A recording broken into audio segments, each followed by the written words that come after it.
I am Himanshu Rane, and today we are going to cover a most common topic of subprime mortgage crisis 2008. 2001 में US में .com boom चल रहा था जिसमें technologies company के share जो है सडनली इंक्रीज होते जा रहे थे एंड आफ्टर सम टाइम 2003 आते आते ये स्टॉक्स मार्केट गिरने लग गए टेक्नोलॉजी कंपनीज के। तो व्हाट हैपेंड कि जितने भी इन्वेस्टर थे उन्होंने अपना पैसा शेयर मार्केट से निकालना चालू कर दिया और जैसे ही इन्वेस्टरों ने शेयर मार्केट से पैसा निकालना चालू कर दिया तो यूएस स्टॉक मार्केट जो है फॉल होने लगा। तो उसके बाद इन्वेस्टर जो है कोई दूसरा अल्टरनेटिव ऑफ इन्वेस्टमेंट ढूंढने लग गए। उसी टाइम में रियल एस्टेट मार्केट बहुत अच्छा परफॉर्म कर रहा था यूएस का। गवर्नमेंट भी इनिशिएटिव ले रही थी कि वो लोगों को मोटिवेट करे कि वो खुद का पर्सनल घर ले। उसी टाइम में यूएस फेड रेट जो है 5% से डिक्रीज होकर 1% में आ गए, जिसके कारण होम लोन्स जो होते हैं काफ़ी चीप हो जाते हैं, जिसके कारण लोग जो है अपना पैसा इन्वेस्ट करने लगे रियल एस्टेट मार्केट में और लोग जो है पर्सनल लोन की तरफ अट्रैक्ट होने लग गए। उसी टाइम में यूएस में बैंक लोन्स की जो वो आते थे एप्लीकेशंस, उन हर 10 एप्लीकेशंस में से 3 एप्लीकेशन जो होती थी प्राइम कस्टमर्स की होती थी, उसी में से 7 एप्लीकेशन जो होती थी सब प्राइम कस्टमर्स की होती थी। दिस मीन्स कि यूएस में प्राइम कस्टमर्स से ज़्यादा सब प्राइम कस्टमर्स थे, जिसको अपन निंजा कंसीडर करते हैं। Ninja basically stand for no income, no job and assets group. ये वो ग्रुप होते थे जो रेगुलर परमानेंट जॉब नहीं करते थे, ये पार्ट टाइम जॉब करते थे और अपना डेली वेजेस जो कमाते थे उसी से अपना घर चलाते थे।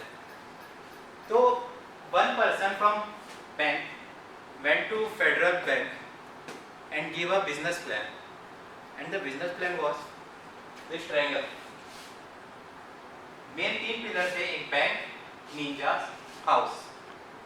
तो बिजनेस प्लान ये था कि जो प्राइम कस्टमर्स को लोन प्रोवाइड कर रहे थे, एक टाइम आता कि प्राइम कस्टमर खत्म हो जाता, तो उन्होंने कहा कि हम सब प्राइम कस्टमर्स को लोन देते हैं। अगर सब प्राइम कस्टमर्स को लोन देंगे और बाय एनी चांस सब प्राइम कस्टमर अगर डिफॉल्ट करता है तो हम उसका मॉर्गेज पेपर जो हमारे पास है उसको मार्केट में बेचकर, उसको एनपीए कंसीडर करके मार्केट में बेच के अपना पैसा रिकवर कर लेंगे। फेडरल रिजर्व ज़्यादा ध्यान नहीं देता है, बोलता है ठीक है पे ले लो करो। क्या होता है अब जैसे कि इन्वेस्टर्स बस अल्टरनेटिव ढूंढ रहे थे कि एक और कोई अल्टरनेटिव मिल जाए हमको इन्वेस्टमेंट करने के लिए। रियल एस्टेट मार्केट बहुत अच्छा परफॉर्म कर रहा था उस टाइम में, सब इन्वेस्टर्स अपना पैसा रियल एस्टेट मार्केट में लगाने लगते हैं। और रियल एस्टेट मार्केट और डिमांड सप्लाई का कॉन्सेप्ट तो पढ़ा है अपन ने। जैसे ही किसी चीज़ की डिमांड बढ़ने लगती है तो उसका प्राइस बढ़ने लगता है, सेम रियल एस्टेट की डिमांड बढ़ने लगती है मार्केट में। और उसी टाइम में जो भी रियल एस्टेट जितनी बिल्डिंग्स थी, फ्लैट्स थे, सबके प्राइसेस जो है मार्केट में बढ़ने लग गए। तो ये इन्वेस्टमेंट को देखते हुए सारे जितने भी इन्वेस्टर्स थे, NBFCs, investment bank, Lehman Brothers and even the other countries investors from other countries, they also want to participate in this. So what they done is, इन्होंने अपना पैसा बैंक को देना चालू कर दिया और बैंक्स ने लोन्स देना चालू कर दिया। अब इस लोन प्रोसेस में क्या हुआ, बैंक्स जो है ग्रीडी होने लगे, उन्होंने डॉक्यूमेंट वेरिफिकेशन पे ज़्यादा ध्यान देना बंद कर दिया। व्हाट दे डज इज, वो कस्टमर्स आते थे, उनको लोन प्रोवाइड करना चाहते थे, बस उनका मेन एम था कस्टमर को लोन देना। मेन क्राइटेरिया जो होता है बैंक का वो ये होता है कि कोई भी लेंडर अगर आता है तो उसको 80% पैसा बैंक लोन प्रोवाइड करता है और 20% पैसा खुद लगाना पड़ता है। लेकिन इन्होंने 100% पूरा अमाउंट सब प्राइम कस्टमर्स को देना चालू कर दिया। एज अ रिजल्ट क्या हुआ, सब प्राइम कस्टमर्स भी अपने पर्सनल होम के लिए जाने लग गए, मार्केट में और डिमांड्स बढ़ने लग गई और प्राइस बढ़ने लग गए। अब जो भी इन्वेस्टमेंट आता था इन्वेस्टर से वो जाता था बैंकों के पास, बैंक देता था निंजास को लोन और निंजास परचेस करते थे house. These are subprime lenders, ninjas or ninjas are subprime lenders. This is level 1. Triangle है लेवल 1 जो जाता था बैंक, निंजा और हाउस। मेन उनका जो प्रोसीजर था वो ये था कि इन्वेस्टर्स जो है पैसा देते थे बैंक को, बैंक जो ये पैसा लेंड करते थे निंजास को और वो चार्ज करते थे 10% इंटरेस्ट रेट। बैंक अपना कमीशन 1% डिडक्ट करके ये पैसा दे देता था इन्वेस्टर्स को। बैंक भी अर्न कर रहा था, इन्वेस्टर्स भी अर्न कर रहे थे, सब कुछ। लेकिन लेहमन ब्रदर्स उसी टाइम एक बिजनेस प्लान बनाता है नया। उसने सोचा क्यों ना मैं जो मेरे मॉर्गेजेस बैंक के पास पड़े हैं मेरे पैसे के थ्रू जो उसने लोन दिया, उससे जो मॉर्गेज डॉक्यूमेंट आया है, उस मॉर्गेज डॉक्यूमेंट जो बैंक के पास पड़े हैं उससे एक बॉन्ड बनाता हूँ।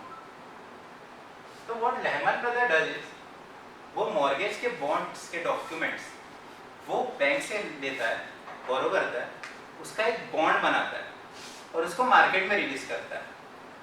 उस बॉन्ड को जब ये मार्केट में रिलीज करता है तो उससे पहले वो क्रेडिट रेटिंग एजेंसी के पास जाता है, बोलता है क्रेडिट रेटिंग एजेंसी मैं बॉन्ड रिलीज कर रहा हूँ 3 वैरायटी के, ए, बी और सी। ए में जो रहेंगे मेरे प्राइम लेंडर्स रहेंगे जो मेरे बहुत अच्छे कस्टमर्स हैं, तो मेरे को टाइम टू टाइम EMI पे करते हैं। बी में वो है जो थोड़े लूज है लेकिन दे देते हैं। सी में थोड़े डिफॉल्टर टाइप के हैं। तो इन तीनों को रेटिंग देना है। तो क्रेडिट रेटिंग एजेंसी बोलती है लेहमैन ब्रदर आपकी गुडविल तो काफ़ी अच्छी है मार्केट में, सब आपको जानते हैं, आपके बॉन्ड को चेक करने की क्या जरूरत है, लीजिए आपका ए बॉन्ड को मैंने ट्रिपल ए रेटिंग दे दिया, बी को डबल बी और सी को अपन UR दे देते हैं, under rated. UR stand for under rated bonds. Okay, और फिर आफ्टर रेटिंग ये बॉन्ड जो है लेहमैन ब्रदर मार्केट में रिलीज कर देता है।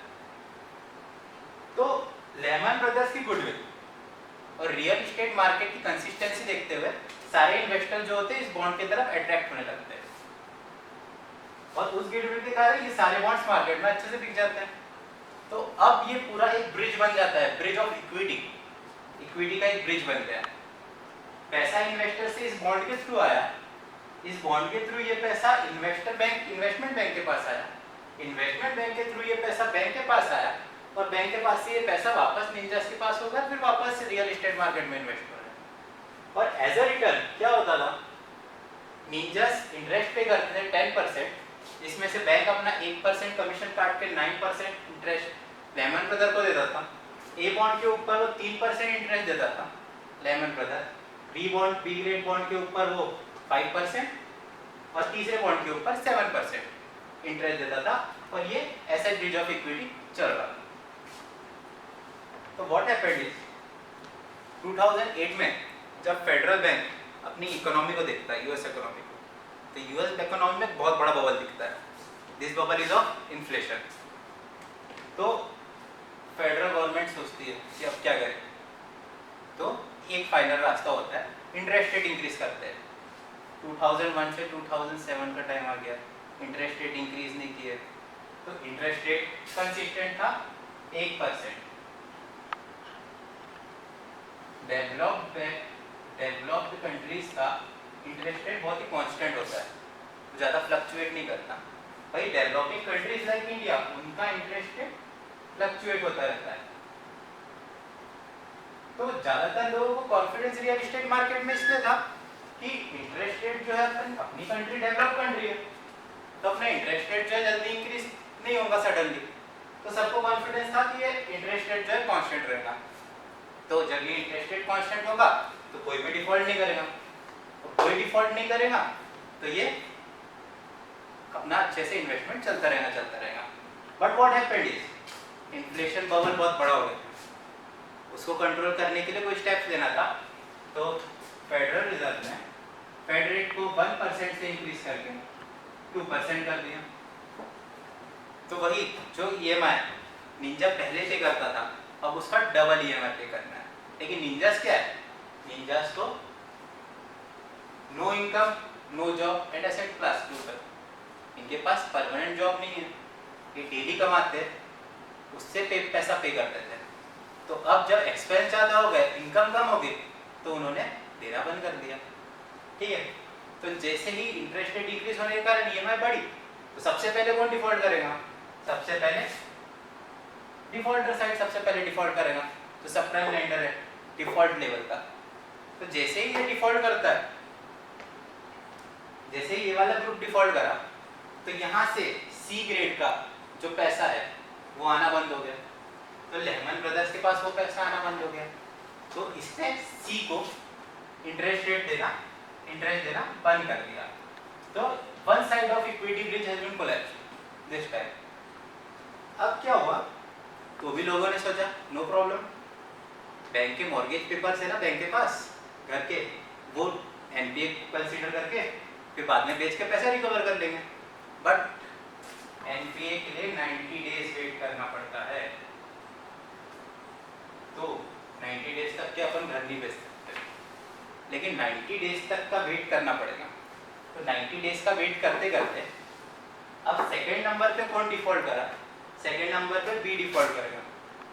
क्यों? क्योंकि बी आफ्टर दिस सबसे बड़ा डिफॉल्टर कौन है इन दोनों में, बी। तो जैसे ही प्रेशर आने लग गया ईएमआईस का, बी डिफॉल्ट किया, बी डिफॉल्ट किया तो इस साइड से बी का पैसा आना बंद हो गया बैंक के पास।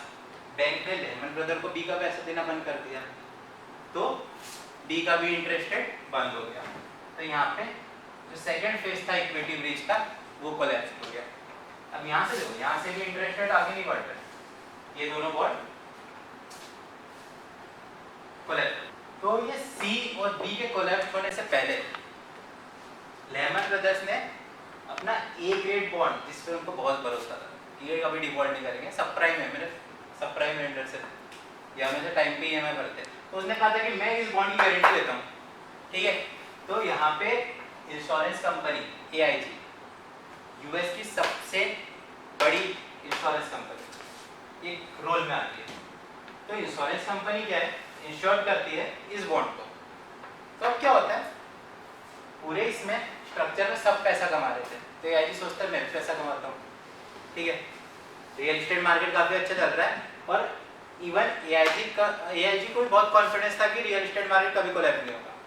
तो एआईजी उसके एजेंट्स को बोलता है, जाओ मार्केट में जितने भी बॉन्ड्स हैं उनको इंश्योर करो, इंश्योरेंस लेकर आओ, और उसके अपोज में मैं तुमको अच्छा बोनस दूंगा।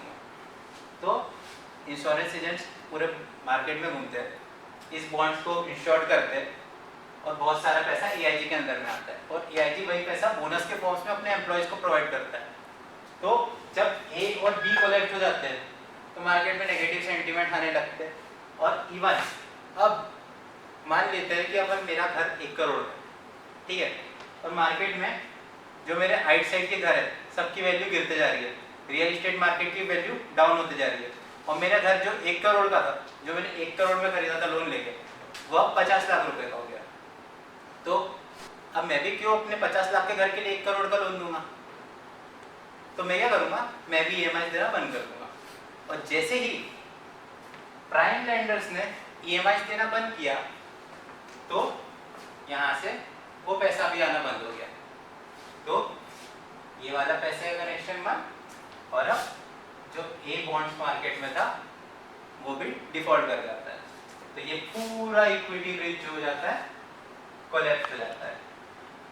तो एनपीएस जो इनका बिजनेस मॉडल था वो ये था कि एनपीए में जब ऐसे ही घर एनपीए लेंगे तो उसको मार्केट में सेल करके अपना पैसा रिकवर कर लेंगे।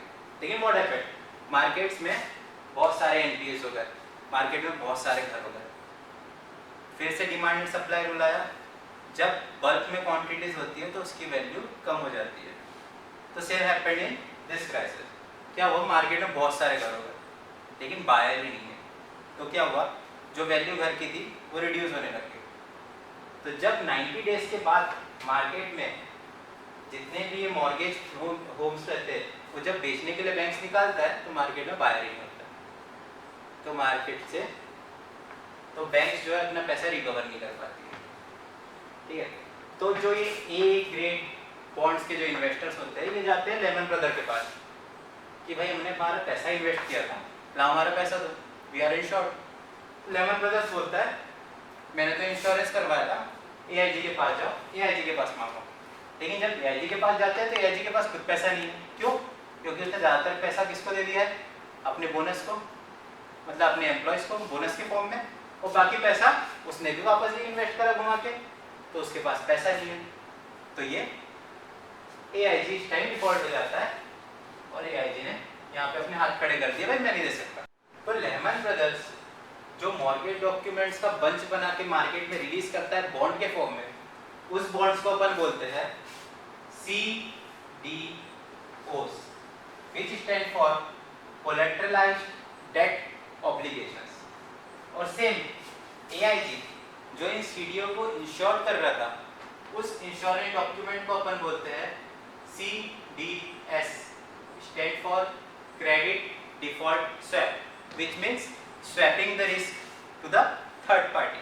मतलब एज एन इन्वेस्टर मैं अपना रिस्क तीसरे पार्टी पे ट्रांसफर कर रहा हूँ। जैसे इस इन्वेस्टर ने अपना रिस्क AIG के पास ट्रांसफर किया था और सेम हैपेंड, वो लिक्विडिटी रिस्क कोलैप्स हो गया, किसी के पास कोई पैसा नहीं है, सारी कंट्रीज, जिस कंट्रीज का पैसा इस पूरे स्ट्रक्चर पे लगा था, पूरा वैनिश हो गया। So this results in the crisis of subprime mortgage crisis 2008 of US. That's all. Thank you.